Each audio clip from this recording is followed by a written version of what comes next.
Dear students, welcome to new curriculum English learning. Learning English staying at home. প্রিয় শিক্ষার্থীবৃন্দ, তোমাদের ষষ্ঠ শ্রেণীর ইংরেজি বইয়ের লেসন 6 ইট স্মেলস গুড, চমৎকার ঘ্রাণ, এই লেসন 6 থেকে আজকের শেষ অংশ নিয়ে ভিডিও করব। A3 এবং A4 অংশ নিয়ে প্রথমে চলা শুরু করি। A3 অংশে কি রয়েছে সেটা দিয়ে। ফিল ইন দ্য ব্ল্যাঙ্কস, শূন্যস্থানগুলো পূরণ করো। এই যে ব্ল্যাঙ্কস, শূন্যস্থানগুলো পূরণ করো। ইন দ্য ফলোয়িং সেন্টেন্সেস, এই নিচের বাক্যগুলোতে with the words in the box, এই বক্স, এটাকে বক্স বলা হচ্ছে। স্মেল, সি, লুক, এই ওয়ার্ডগুলো এই বক্সে দেওয়া আছে। এই ওয়ার্ডগুলো দিয়ে এই নিচের বাক্যগুলোর শূন্যস্থান পূরণ করতে হবে। ওকে, তাহলে একই কথা, বুঝতে পারলে, তুমি যদি অর্থ বুঝতে পারো তাহলে কিন্তু শূন্যস্থান পূরণ করার কোনো ব্যাপারই না। তাহলে I dash him very well, তাহলে I dash him very well, আমি তাকে খুব ভালো কি, এখানে বেছে নাও নো, তাহলে I know him very well, আমি তাকে খুব ভালোভাবে চিনি। Number B, the new dress, নতুন পোশাক, ড্যাশ গ্রেট, তাহলে the new dress dash great, নতুন পোশাক কেমন, লুকস গ্রেট, যেহেতু এটা প্রেজেন্ট ইনডিফিনিট টেন্স এবং subject the new dress third person singular number, তাই সেই কারণে লুকের সাথে এস বা ইএস যোগ হবে। এখানে লুকের সাথে ইএস হয় না, এস হয়। The new dress looks great. এরপরে C, Rina dash to collect stamps, Rina stamp সংগ্রহ করতে কি করে, তাহলে Rina likes to collect stamps, Rina stamp সংগ্রহ করতে পছন্দ করে। Number D, I can dash a butterfly near the flowers, butterfly হচ্ছে প্রজাপতি, নেয়ার দ্য ফ্লাওয়ার্স মানে ফুলগুলোর কাছে। আই ক্যান ড্যাশ, ফুলগুলোর কাছে বাটারফ্লাইকে আই ক্যান ড্যাশ, আমি কি করতে পারি, আই ক্যান সি, হ্যাঁ, আমি দেখতে পাচ্ছি একটি বাটারফ্লাই ফুলগুলোর কাছে। Number E, the flower dash sweet, ফুল মিষ্টি কি করে, দ্য ফ্লাওয়ার স্মেলস, এটাও কিন্তু verb, the flower smells sweet, ফুল মিষ্টি গন্ধ ছড়ায়। Number F, Murad dash to buy a dictionary, Murad একটি ডিকশনারি হচ্ছে অভিধান কিনতে কি চায়, তাহলে চায়ের ইংরেজি ওয়ান্ট, তাহলে Murad wants to buy a dictionary, Murad একটি অভিধান কিনতে চায়। Present indefinite tense subject third person singular number হলেই কিন্তু এস যোগ করা হয়েছে বা ইএস যোগ করা হয়। প্রিয় শিক্ষার্থীবৃন্দ, তাহলে এখানে এস যোগ করা হয়েছে, বুঝে দিলাম। এইটা গ্রামার, এই রুলটা, টেন্সের রুলটা মনে রাখবে। এখানে তোমার আরও সুবিধার জন্য এখানে উত্তরটা করে দিছি। I know him very well, আমি তাকে খুব ভালো করে চিনি। The new dress looks great, নতুন পোশাক সুন্দর দেখাচ্ছে। Rima likes to collect stamps, Rima stamp সংগ্রহ করতে ভালোবাসে বা পছন্দ করে। I can see a butterfly near the flowers, ফুলগুলোর পাশে আমি একটি বাটারফ্লাই দেখতে পারি। দ্য ফ্লাওয়ার স্মেলস সুইট, ফুল সুগন্ধ ছড়ায়। Murad wants to buy a dictionary, Murad একটি অভিধান কিনতে চায়। ওকে প্রিয় শিক্ষার্থীবৃন্দ, হয়ে গেল A3। এরপরে A4 কি করতে হবে দেখে নাও। A4, read the passage below, নিচের অনুচ্ছেদটি পড়ো। এই অনুচ্ছেদটা পড়তে বলা হয়েছে। Read the passage below and choose, এবং পছন্দ করো which verb form is appropriate, এবং বাছাই করো কোন ভার্বের ফর্মটি, গঠনটি সঠিক। Underline the word you choose, underline the word, নিচে দাগ দাও তুমি যেটি পছন্দ করো।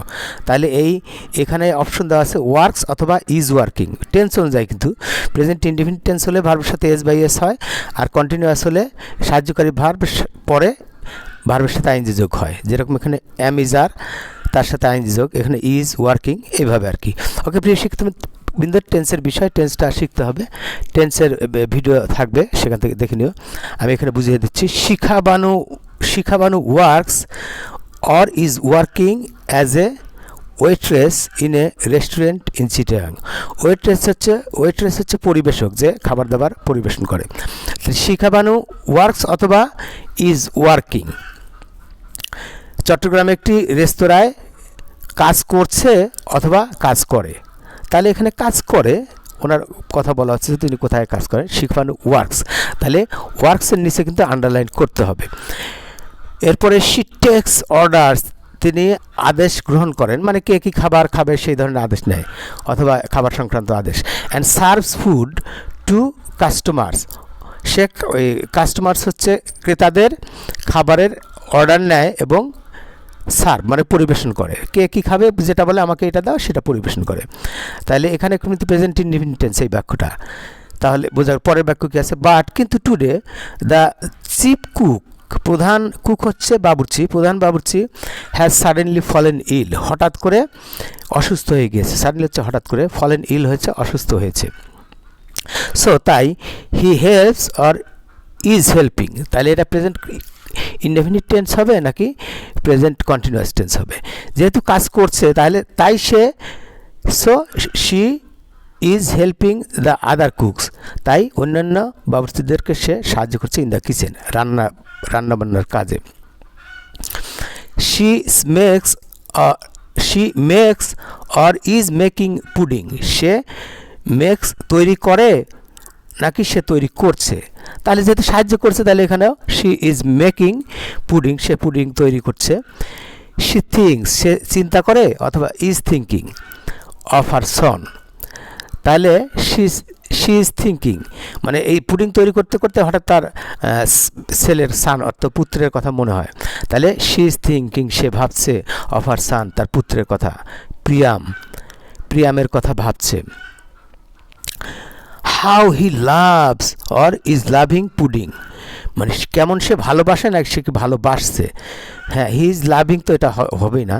হাউ হি লাভস পুডিং, সে কেমন পুডিং ভালোবাসে, মানে ছেলের কথা মনে করে ভাবছে তার ছেলে তো পুডিং খেতে ভালোবাসে, সেই জন্য এক্সক্লেমেটরি সেন্টেন্স, সে পুডিং কত ভালোবাসে। She wants or is wanting, না শি ইজ ওয়ান্টিং এটা তো কন্টিনিউয়াস টেন্স হয় না। তাহলে শি ওয়ান্টস, সে চায়, কি চায়, to make a pudding for Priyam, সে প্রিয়ামের জন্য পুডিং রান্না করতে চায়। When she goes back home today, আজকে যখন সে বাড়ি ফিরে যাবে, মানে বাড়ি ফিরে গিয়ে সে তার ছেলের জন্য পুডিং রান্না করতে চায়। সাডেনলি হঠাৎ করে, শি হিয়ার্স, সে শুনতে পায়, অর ইজ হিয়ারিং অথবা শুনছে, ইজ হিয়ারিং তো হবে না, হঠাৎ করে সে শুনতে পায়। সামওয়ান সেজ, কোনো একজন বলে, দ্য পুডিং ইজ ডান, মানে পুডিং তৈরি করা হয়ে গেছে। ওই যে রান্না করছিল অন্যান্য বাবুর্চিদের সাথে, তাদের মধ্যে একজন বলে দ্য পুডিং ইজ ডান, আপা বলে সম্বোধন করে বলছে যে পুডিং তৈরি হয়ে গেছে। Shall I take it off the oven, oven হচ্ছে চুলা, আর টেকের সাথে কিন্তু এই প্রিপোজিশন অফ হয়েছে, টেক অফ মানে নামানো। Shall I take it off the oven, আমি কি চুলা থেকে, হ্যাঁ এই পুডিং নামাবো, পুডিং হয়ে গেছে। উইথ এ স্টার্ট, এখানে স্টার্ট হবে না স্টার্টল হবে, বইয়ে ভুল আছে, STARTLE, উইথ এ স্টার্টল হচ্ছে চমকে ওঠা। হঠাৎ করে ছেলের কথা ভাবছিল, বলো তো কেন চমকে উঠলো? হ্যাঁ বুঝতে পারছো, ছেলের কথা ভাবছিল আনমনে, হঠাৎ করে ওই যে ডাক দিল আপা বলে, তখন সে চমকে ওঠে, সেই জন্য বলছে উইথ এ স্টার্টল, চমকে উঠে। শিখা বানু সেজ, শিখা বানু চমকে উঠে বলে, ও ইয়েস প্লিজ ডু, হ্যাঁ তুমি, হ্যাঁ ও হ্যাঁ তুমি এটা করো মানে পুডিংটা এই যে নামাও, এই যে ওভেন থেকে নামানোর কথা বলছে।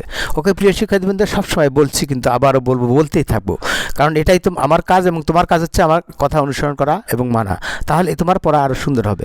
তাহলে এই যে বুঝে পড়া, বুঝে পড়বে, মনেও থাকবে। আর এই যে মনে করে যে পরে উত্তর দাগিয়ে দিচ্ছি, দাগিয়ে দেখে কিন্তু মুখস্থ করলে হবে না, এতক্ষণ যে বুঝালাম ওই বুঝাটা তোমার মনে থাকলে জাস্ট এখানে পরে মিলিয়ে নাও। তাহলে একটি শিখা বাংলু ওয়ার্কস ইজ ওয়ার্কিং হবে না, তারপরে she helps is helping, she helps হবে না, ইজ হেল্পিং হবে। তারপরে কি, শি মেক্স হবে না, ইজ মেকিং, সে তৈরি করছে। শি থিঙ্কস হবে না, শি ইজ থিঙ্কিং, সে ভাবছে। অফ হার সান, প্রিয়ামের কথা ভাবছে। How he loves, is loving হবে না, হি লাভস হবে। শি ওয়ান্টস, ইজ ওয়ান্টিং হবে না, ওয়ান্টস হবে। এরপরে suddenly she here's or is hearing হবে না, হিয়ার্স হবে। তারপর লাস্টে শিখাবানু সেজ, শিখাবানু বলেন, ইজ সেইং হবে না। ওকে প্রিয় শিক্ষার্থীবৃন্দ, তাহলে এই অংশ সুন্দরভাবে হয়ে গেল। এরপরে রয়েছে লেসন 7, পরের ভিডিওতে থাকছে লেসন 7 হোল্ডিং হ্যান্ডস নিয়ে একটি কবিতা রয়েছে, হোল্ডিং হ্যান্ডস বাই লিওনার এমলিংকের লেখা এই কবিতা হোল্ডিং হ্যান্ডস, এটা নিয়ে আলোচনা হবে। সে পর্যন্ত তোমরা সবাই ভালো থাকো এবং মন দিয়ে লেখাপড়া করো। গুড বাই অ্যান্ড আল্লাহ হাফেজ।